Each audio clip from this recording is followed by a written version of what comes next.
Hello, this is Wrestling in Mom's Basement. This is our special prediction failure show. By one match. I'm Patrick Young. This guy to my right forgot my joke, but it's Joe Venuto. Backlash 2008 took place on April 27th, 2008 from the First Matter Arena in Baltimore, Maryland. Attendance 11,227. Commentators Mike Adamle and Taz, Jim Ross for ECW, Jim Ross and Jerry Lawler for Raw, and Mike Cole and Mick, and then debuting, or returning, but debuting the commentary, Mick Foley for SmackDown. The main events are mostly Mania rematches, as JBL has been added to the World Triple Threat for Mania 24, and Edge faces Undertaker again. Other than that, we have Shawn vs. Batista, which is fallout from Shawn vs. Flair, and it sets up the Shawn vs. Jericho feud. So, dang, Shawn had a lot going on here, so let's get to it. The video says Mania was the beginning, and tonight's the revenge, or the backlash, you might say. The announcers welcome us to the show. I like that turn of phrase. What? I like that turn of phrase. Thank you. The announcers welcome us to the show. Mick Foley reveals a new commentary for SmackDown. This is right there, John, the coach left. Yes. U.S. title to kick things off, Matt Hardy versus MVP. This is the culmination of a feud that went on for almost 8 months, as many people got hurt, so they had to keep waiting. We got a clip from 5 months ago where MVP attacked Matt's leg. Matt returned last off to close MVP the Money Bank match, and tonight is finally the blow-off. We get some big match intros, and we're ready to go. MVP goes for the knee of Hardy, and Matt looks a bit ginger on it. Hardy comes back to MVP, reels to the floor, back in. Matt takes it to the Kings with a headlock. Mill rope elbow to the back of the head gets two, but MVP gets in a shot to the back to slow Hardy down. They go to the corner with MVP's blood, the back suplex being broken up. Matt's moonsault his knees, and the chamber takes over. He works on the back and midsection, which also wasn't injured. Matt's appendix a few months back. Yeah. Also, in Donald stress, but Matt's keeps a head toss. He lands on MVP, me MVP prize broken ribs. Sorry, Matt. Sorry, Matt. It wasn't you, fat man. The Jake goes after a belly for two. A clothesline finally gets Matt a breather and allows him to blow off for two. The playmakers countered the assignment for two. The crowd was really getting into this. Hardy goes up and gets crossed due to the drop kick on ropes. They go up top, and Matt has a top rope side effect for no covers. Both guys are down. As eventually gets two, as does the backslap for the champ. Matt grabs a face roll for two with a twisted face counter, and MVP hits the drive by and runs into the face. And Hardy's out to the floor. He barely gets back in at 8, and he's stunned on no boot to the face, goes back down. While Rowan on the corner hits the buckle while Matt hits the twist of fate for the pin and the title. The idea here was to give fans something to go fired up over, and that was certainly accomplished. This feud went on forever, but the ending was perfect time, as the fans were all behind Matt and wanted to see him and end the nearly year-long reign that MVP was on. Go over here, and I was getting to it by the end. Be nice. Matt talks about how great this is and how hard he's worked. It's been more full injuries too, and to MVP, I am better than you. ECW title, Kane versus Chavo Guerrero. Kane's defending after having won the title. In 8 seconds, I mean, Chavo has his bodyguard Bam Neely. Forgot about Bam Neely. Edge attacked Kane's knee on ECW on Tuesday, so the champ was coming in injured. Chavo goes for the knee, so Kane hits him in the face. The low drop kick hits Chavo's face, so it hurts the knee more. Kane chokes Chavo's back against a gorilla press to follow up. Guerrero finally takes the knee out and sends the face first into the buckle. They head outside, but Kane kicks Chavo in the ear, rams his back into the barricade. They head back in, but Kane has his knee kicked out. They give the challenger control. Neil is getting some shots as we go back in. Adam Lee's totally lost at calling this. Doing basic things wrong, and even having Taz make fun of him. Chavo goes up, but winds up with Kane's shoulders for an electric chair job. Both guys are down now, but Chavo kicks the knee out. Kane is all cool with that and grabs on the throat. That gets released, so the big boot to the face, as said. Side slam gets two, and Adam Lee actually called it the right knee. He's getting a little better, at least. Kane hops up, goes up, and hits the top of goes on for two. Chavo goes up as well, and misses dropping gets two. He takes up the knee then, but goes up on the corner and chokeslam position. Chavo escapes, but the frog splash is caught in the chokeslam for the pin, and Kane retains. Not much here, but it wasn't that bad, I guess. Kane needed to get a clean win here instead of making it look like a fluke meaningless win, as it was a Mania. But at the end of the day, there's always no way you can spin Chavo as a credible threat to someone like Kane. Not a great match, but it could have been a lot worse. See my eyes. Orton says he's been through a lot lately, but he'll come out of this as World Champion still. Up next, Great Khali versus Big Show. I forgot this match happened. No real story here. They're just fighting for the sake of fighting because they're both massive. And they sit each other down, slug it out a bit, with Big Show moving much faster than Khali. Show headbutts him, but it doesn't have much effect. They trade chops and clothesline, push Show down. Show fights back and tries to slam on you, clothesline at 4. After nothing new happens out there, they head back in with Khali, chop him down again. A big boot push Show down. Khali hooks on, I kid you not, a crippling crossface. Wow. Show fights up, but can't slam Khali onto a nerf hole, which causes a lot more screaming from Big Show. That gets broke very quickly, but Show gets chopped down for an 2 count. Khali cranks on the arms as the fans think this is boring. Big Show fights up and slams Khali for 2. The Punjabi plunges counter to the chokeslam for the pin. Next, the match came and went. There's nothing to think about it here at all. Khali was big and slow. Once he lost the world title, it was all downhill from there. Show may be big and slow, but at least he has some skill and a tiny bit of speed for him to make his matches seem like they're actually happening. Instead of a series of still photographs. Horribly dull match, but given who's in there, Wells was second D-. Expression of failure. That's two of my favorites. With Big Show. That's two of my favorites. And Khali. Khali Day Crossface. Cena gives country music advice to Jimmy Wang Yang. Because why not? When Orton comes up, Orton says Cena will lose again tonight, but Cena says tonight Orton will go home broken. Cena's hair looks a lot darker here than usual. If you're interested. We recap Shawn versus Batista. The idea here is that Shawn retired Flair at WrestleMania, Batista isn't happy about. Door Flair's retirement ceremony, the camera panned over to Batista for a quick shot, which showed him being very unhappy when Shawn came out. Jericho's involved in this too, so he thinks Shawn wanted to retire Flair, which Shawn doesn't like the idea of. He thinks Batista wasn't one to retire Flair too, which got him beat up by both guys. Jericho's against him for a Shawn's with Batista. Filling out process. As far as Batista tries to figure out how to counter chef advantage. He tried, as Shawn tries to figure out how to counter chef advantage. He tries shots, which goes nowhere other than to Batista out tip. Backing out, Shawn fires with some kicks to the legs, which doesn't have its effect. Big Dave is like, screw this, and runs Shawn over, gain control. Shawn gets him down by taking out the leg again, and hooks arms, short arm scissors. They actually hit the mat for a bit with Batista trying to roll out and get caught by some use of the arm. Since it's Shawn Michaels' short arm scissors, then you know the counter is coming. It takes a while, but there is as Batista lifts him off the mat and throws Shawn over the top and down to the floor. Dave goes with him though, and both guys are down the outside. Shawn rams his arm in a post as Batista is in trouble. Shawn's kind of wrestle heel here, which is a natural fit for him if he needs it to be. Back in, and he cranks on the arm, tying up in the ropes for more leverage. Batista tries to take it to the corner, but Shawn locks on a standing across arm breaker, which he bends over the ropes as well. That looks sick. Shawn goes up and drops the double axe handle into the shoulders to totally focus on the body part. Batista finally comes out with Samoan drop to put both guys down by himself breather. Shawn gets sent in the corner, flips upside down, followed by a big clothesline from Batista's good arm. The Batista was countered a cross face, which is pretty soon after Benoit, by the way, all these cross faces. Yeah. The Alamo almost gets the run, but Shawn floats over into the cover, followed by another cross face back in the middle of the ring. That was slick. Batista gets the ropes and a fancy boo loudly. Jericho has to physically break the hole, and Shawn is it, please. Batista gets a side slam with the bail arm for 2 as we get a quick breather. Shawn has the forearm nifts up, but he walks with a big spear for 2. Shawn goes up after shoving Batista down, and he hits the big elbow for no cover. He loads up sweet chin music, but Batista counts down to his spinebuster. The bomb is escaped, but Shawn's knee gives out. Jericho checks on Shawn, and it's okay to continue. Batista walks over and gets his head kicked off, giving Shawn the pin. Shawn was on fire in 2008, and this is no exception. This was getting ready to go when it ended, but the ending was fine. It's actually the beginning of a much better storyline, as Jericho doesn't believe the knee was really hurt and calls Shawn out on it. These two feud until October, and was without question the top feud of the year in 2008. Unless you like Edge and Taker better. Good match here, but the best hadn't even started yet. B+. Jericho has to help Shawn to the back. Binder runs somebody in DVD. 24. Orton calls the situation out since tonight Triple H will succeed.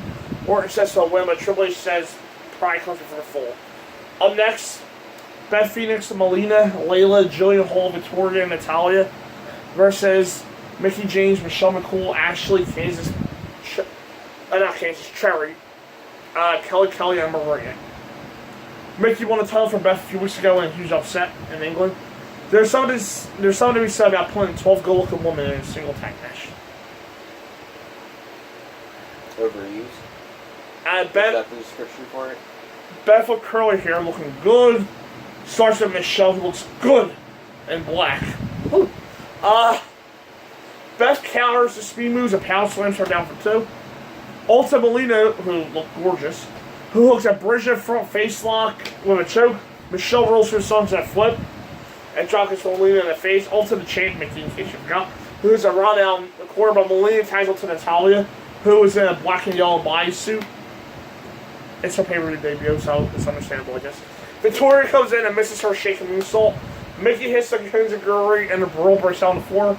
Ashley comes in for a horrible Rana on Jillian.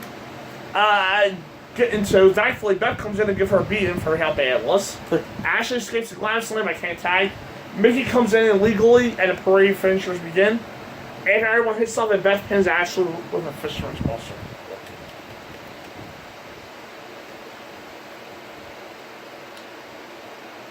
The match sucked. But man, were the girls better than like the girls like just 4 years prior after this at that point. They were better in the ring than the next crop of divas that came in the beginning of the decade. Yeah. And I'll just say they looked a lot better too. Hell, they looked a lot better than some of the ones now. The girls here actually look like their outfits that weren't made by the same people, which is a big upgrade. Yeah. Also, them having more than 90 seconds a week is a big improvement too. Than they did in like 2012. So that's an improvement too. And screw them being role models for the ones that can't wrestle. They exist because they look good in tight spandex that show off their bodies. Don't try to overcomplicate yourself if they can't wrestle.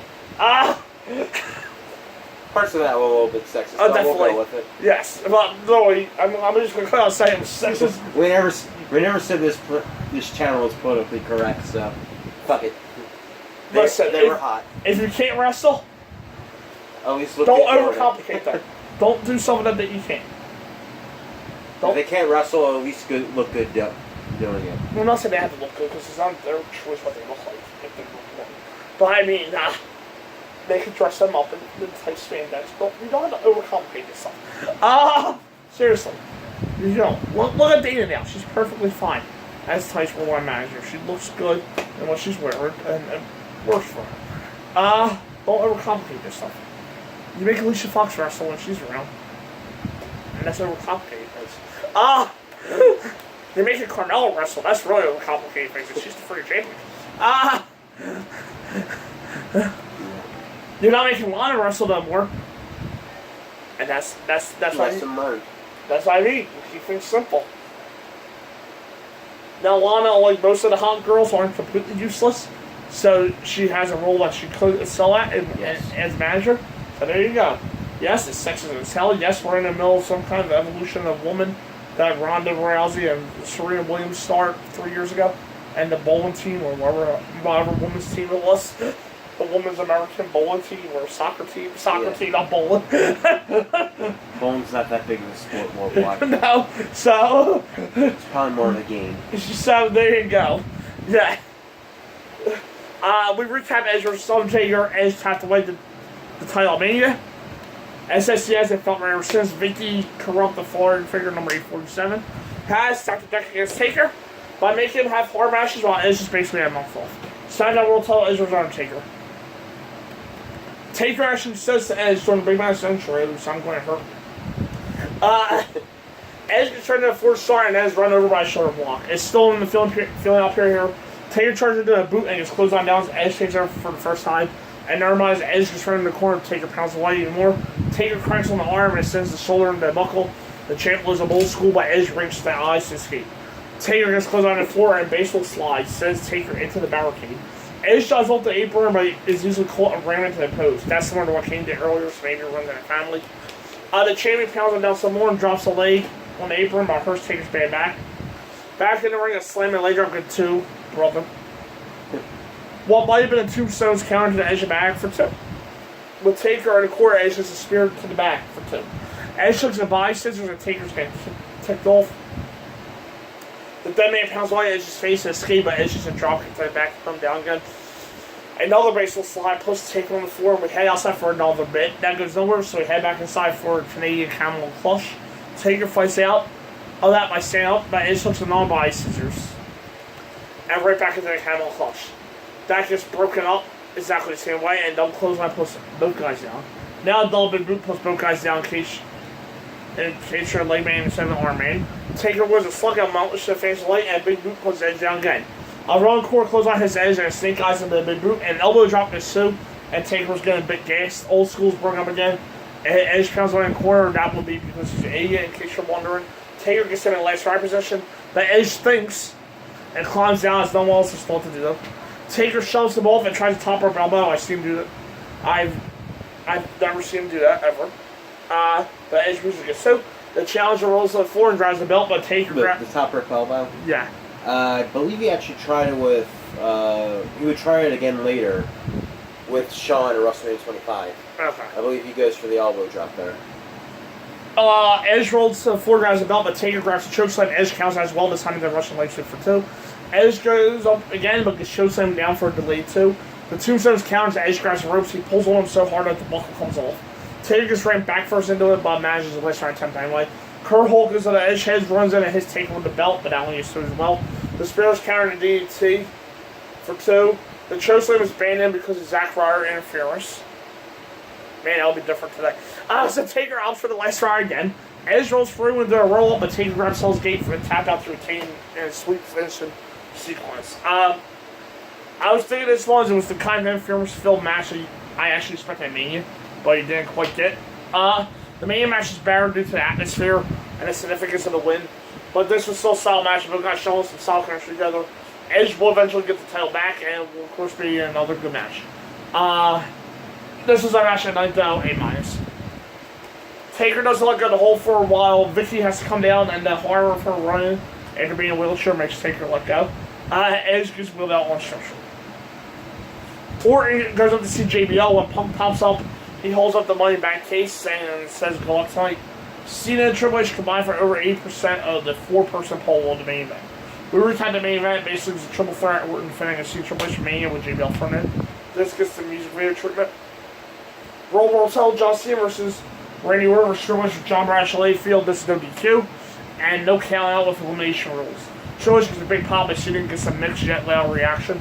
Orton gets a loud bill and no one cares that JBL's here. Orton immediately gets tossed to the floor. But by Triple H, it looks like he's going to throw up.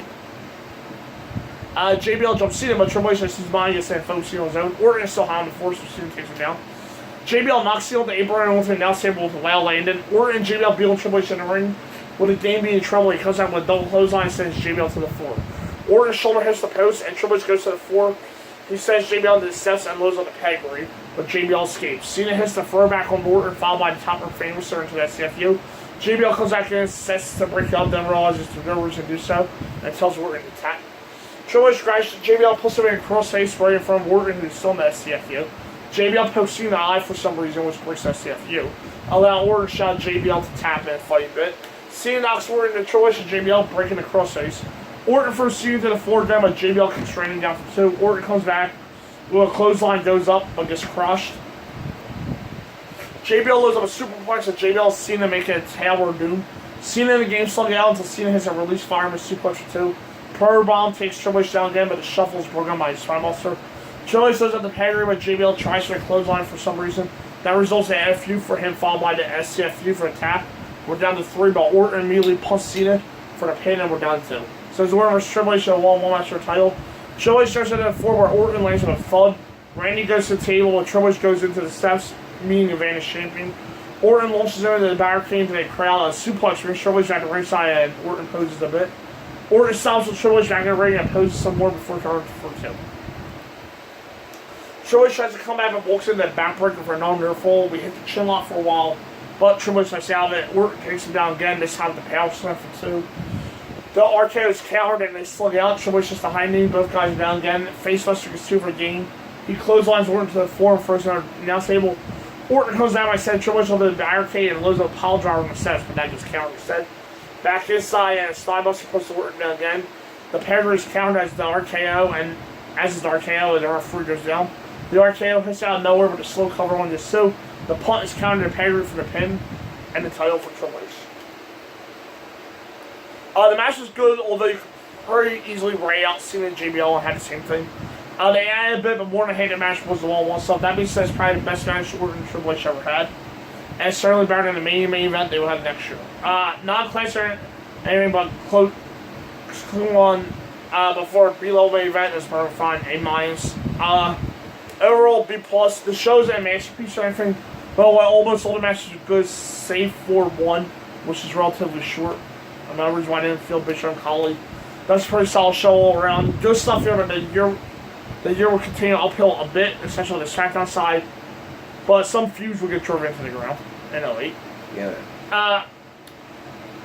By the same three guys dominating everything. Still, though, this is a solid show, and while it's not classic, it's worth checking out.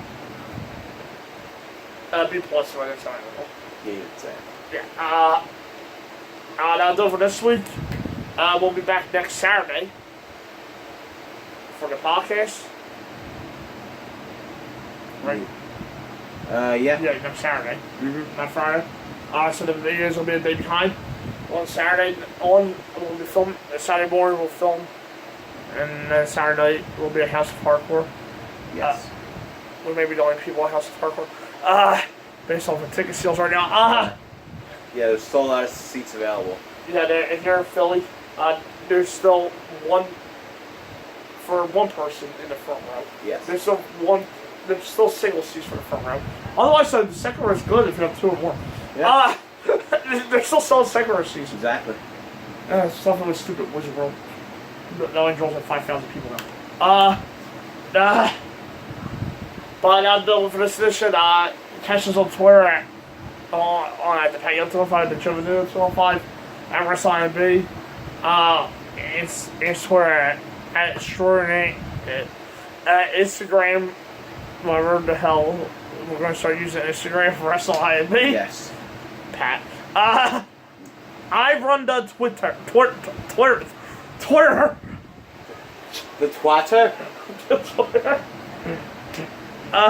Instagram, Ideal You Photography. realize one of us At Facebook, has a full-time job. Blue Eye Collectibles on my time. I don't know where you could put pictures of that. At Facebook, Blue Eye Collectibles. Yeah, I don't know. Pretty much us going. Honestly, who the hell uses Instagram? I'm going to podcast. Okay, there you go. It's not like we're good photographers or anything. Yeah. But I did get confirmation with our secret logo maker. Our secret squirrel. Yeah. That the logo is on its way. And we will eventually have a prediction world title. Yes, we do have the world title. Parts of it is literally sitting right over there. Yes. Well, part of it is literally sitting over there. Yeah. We just have to add a few finishing touches and. Literally, I don't think there's going to be a copyright issue. Oh, look.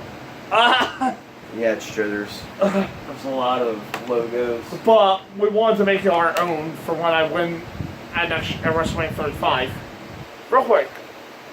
Like, that. Oh, shit. Thank you for over 9,000 views. Yeah, that came out on number. our channel. Oh, yeah, that was on second. Yeah, I can't believe we're actually close to monetization. That actually came out number to me. Our lowest video this week was 98 views. Yeah. Hot damn, that's our best shot. Yeah, that literally came out nowhere for me. I didn't expect that because last week we were at 800. Yes. So that means we got almost 600 views this week. Yeah. Thank you guys. Yeah. So yeah. With that said, but that championship we got to put our own pushes to it for when I win next year WrestleMania 35. I do have a question since we will be doing the show live from WrestleMania. I'll be live from New Brooklyn. Does that come with us to crown the champion? I'm actually going to say, yeah, it comes with us. Alright, so... I'm saying we crown a new champion. The new champion gets a ceremony in Brooklyn. Come to our hotel room, SummerSlam and WrestleMania weekend. We'll be there. For the pre and after party. For the pre and after party. Hey. And shout out to all our new followers. Including a certain NXT fan. They might notice in the crowd.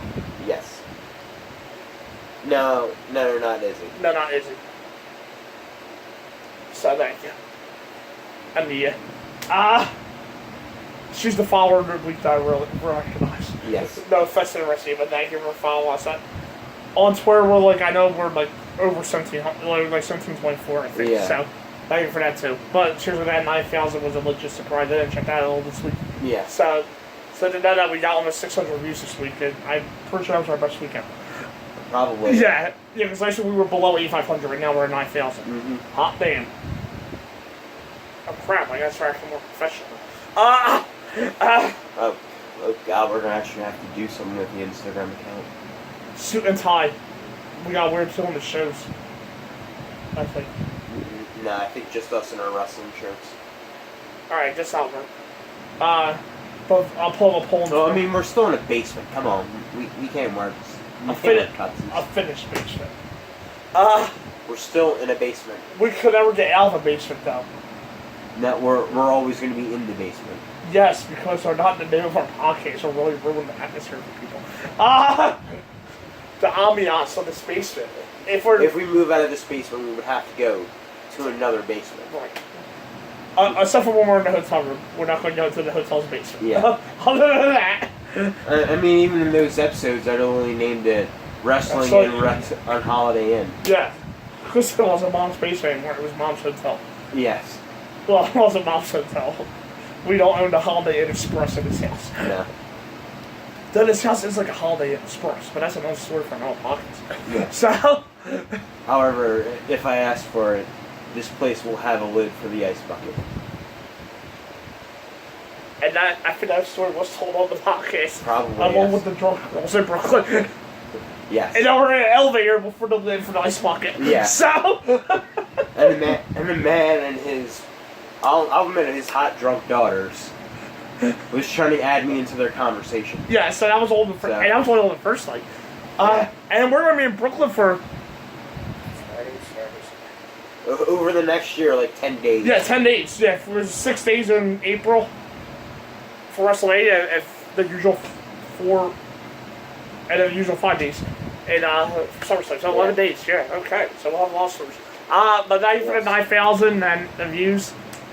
If you get us to 10,000 next week, I will kiss all of you in Brooklyn. That's a heart. I'm not sure if you can see it, but that's a heart. This is a heart. I heart you. This is a heart. This is our screen cap. You know that. This is our thumbnail. Yes. Yeah. Because we just ruined that. We were doing good stuff too, and then we have to do that. But thank you for all that. What's this show without a horrible thumbnail? Yeah, not really. It's half the interest why you people click on our videos. No, it's not. I'm sure. Thank you to our new subscriber. Who are these goofy little guys? Thank you to the new subscriber this week too. To the YouTube channel, because we did have 12 now, so thank you for that. Yeah. Again, you can subscribe, like any of our videos. If you're testing us out, I understand. But just to say that, the new subscriber did personally rate you a direct message on Twitter. That's how I know we had new subscribers. Oh. They literally thank you for the follow. They said they would definitely subscribe to the channel. Okay, well, They did that on Monday. So I had to read the direct message for you because I was sure you weren't going to say it. So no. I also wrote his Twitter direct messages. Well, I know is out sick for work with these allergies. If you can't tell every time I'm standing up or whatever. Yeah, that's what he's doing. Yeah, he's blowing. I'm blowing my nose over there. So, no, I'm not snorting cocaine. I'm blowing my nose. Yes. So I didn't write nothing back, but thank you for the new subscriber. Yeah. Thank you. They wrote specifically to you, but I took it over. I didn't write nothing back because I was just going to be hacked into your account. But yeah. No, technically it wouldn't be because I have your account on my phone. Yeah, I have your account on my phone too. What's not my account? It's the podcast. It's okay. No, I have yours. Yeah, that's not my account no more. I mean, I go on just so many followers I get, but I use the podcast. So, there you go. But I'll do it. Yeah, Jesus, it's Mary and Joseph. We're only 921 away from being monetized. Yeah. If you get monetized, I'm kissing all of you. I will kiss anything. I mean, 10,000 may actually happen before we get to June. Yeah, I know. I will kiss him when we get 20,000. See you then. But no, don't see you then. See you next Saturday. Bye. Bye.